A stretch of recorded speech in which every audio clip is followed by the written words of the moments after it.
When it comes to dating rich men and wearing fashionable clothing, who gets to be considered chic? Who gets to be considered fashionable? Why is it ghetto gold-digging comedy when black women do it, but iconic chic love story when white women do it? Let's talk about it.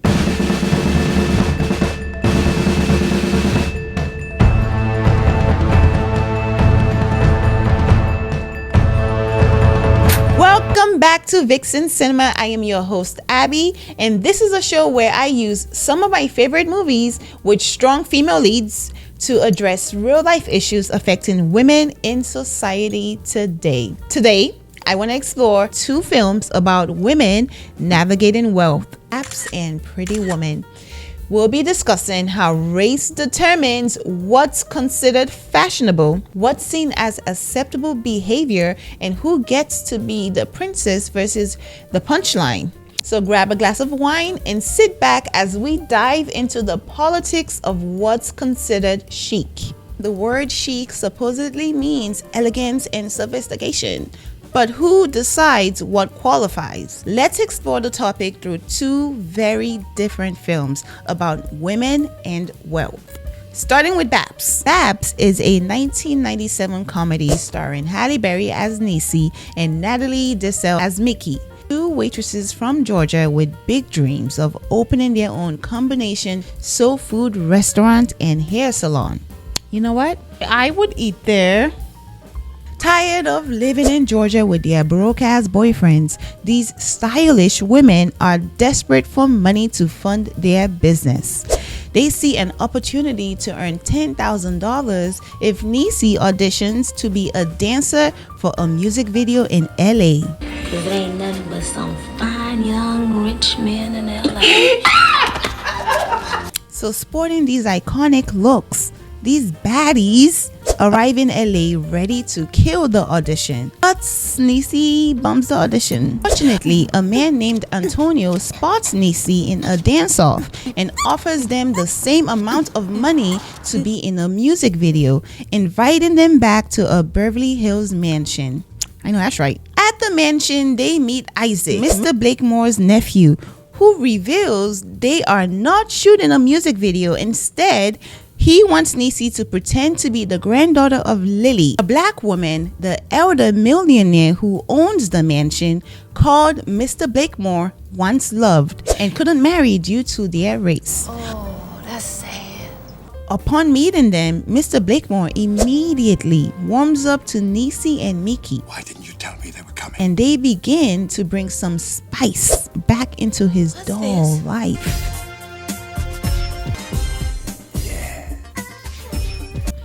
Literally. Their authentic personality, lack of pretension, and their ability to not give a fuck helps them completely win over Mr. Blakemore. With renewed energy, Mr. Blakemore takes the women shopping, giving himself a makeover and what I would describe as a make-under for them. Even the judgmental butler begins falling for their unique charm. Meanwhile, Isaac secretly takes pictures of them, and we find out he is actually plotting a secret plan. They soon find out that the pictures he took, Isaac used to file documents of incompetence against Mr. Blakemore. How dare he? In an attempt to seize his wealth. But good thing the ladies were there to support him. All he needs is energy. Feeling touched by their support, he offers them $50,000 each. Holy shit! In a surprising move, the ladies rip up the check. We're here because we want to be. Because they are playing chess, not checkers. Proving their true loyalty to him brings them even closer to Mr. Blakemore. He even flies in Niecy's broke-ass man because he knew how much she missed him.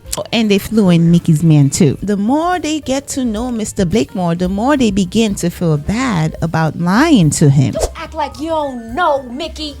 The guilt of what we doing. But suddenly, Mr. Blakemore is rushed to the hospital due to his failing health. You was the one who is about the money, not us. Overwhelmed with guilt, Niecy tries to admit she is not Lily's granddaughter, but Mr. Blakemore passes away before she was able to confess. In a twist, we find out he already knew. Lily never had any children. After his death, the women get ready to return to Georgia, but before leaving, they discover that Mr. Blakemore has left them his entire estate along with the butler in his will.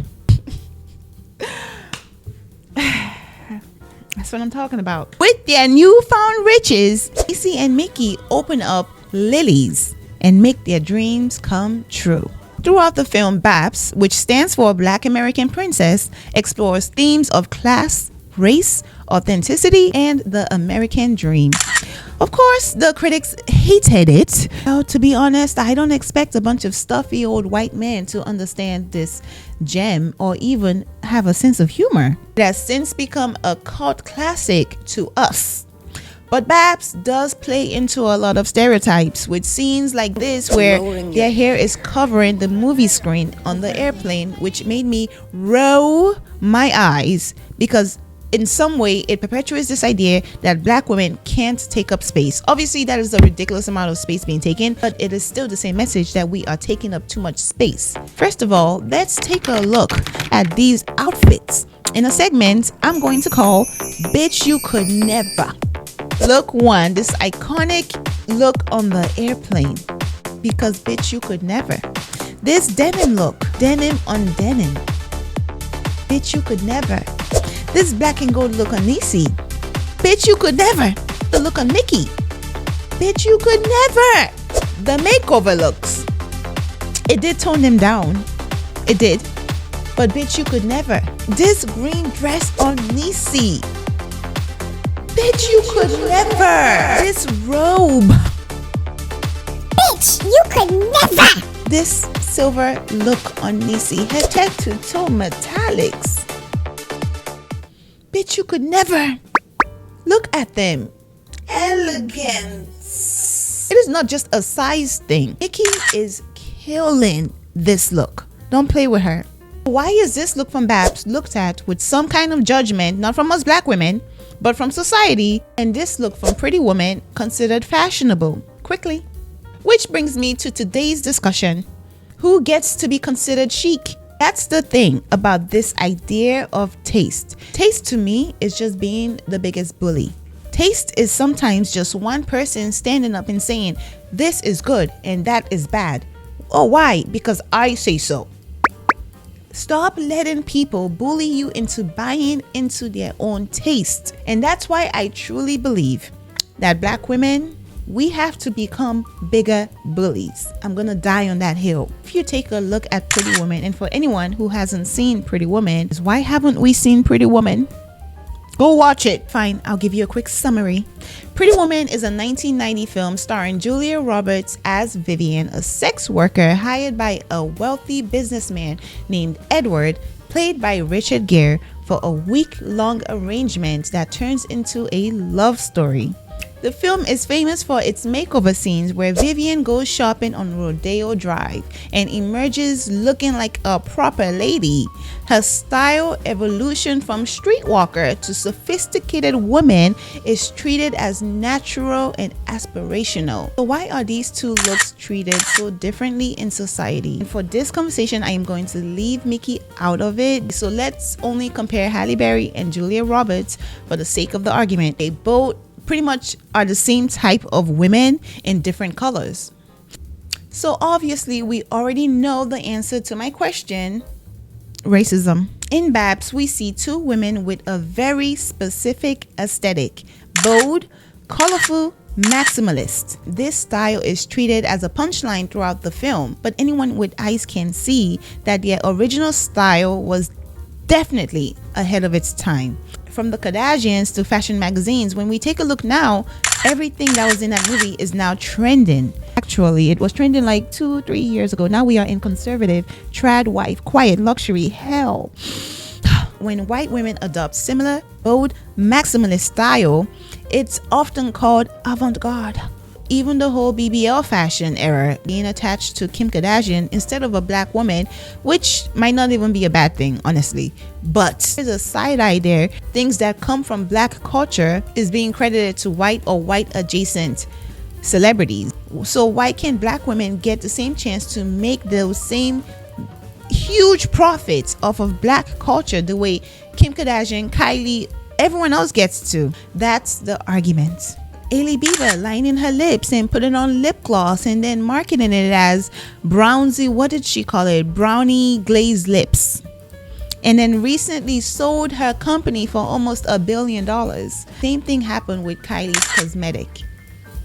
Big lips becoming a whole trend. Same big lips that black women were made fun of for years. Look at the people who profited the most from the whole big lip trend. Look at them. What do they look like? Time and time again, we see white society take things from black culture, give no credit, profit off of it, and once sucking it dry, turns around and distance themselves from it. Recently, I saw that the founder of Noah's Clothing was on the cutting room floor, denying ever being a streetwear brand after capitalizing off of being considered a streetwear brand at the time it was trending. But now that it's no longer trending, he claims it was always given preppy. Preppy? I mean, I never shopped there. That's not my scene. But I saw what that brand looked like when I was growing up. And it wasn't given preppy to me. It was definitely given streetwear. But what do I know? I know nothing about fashion. What do I know? My point is that many black-owned brands don't have the privilege of being able to distance themselves from being labeled as streetwear.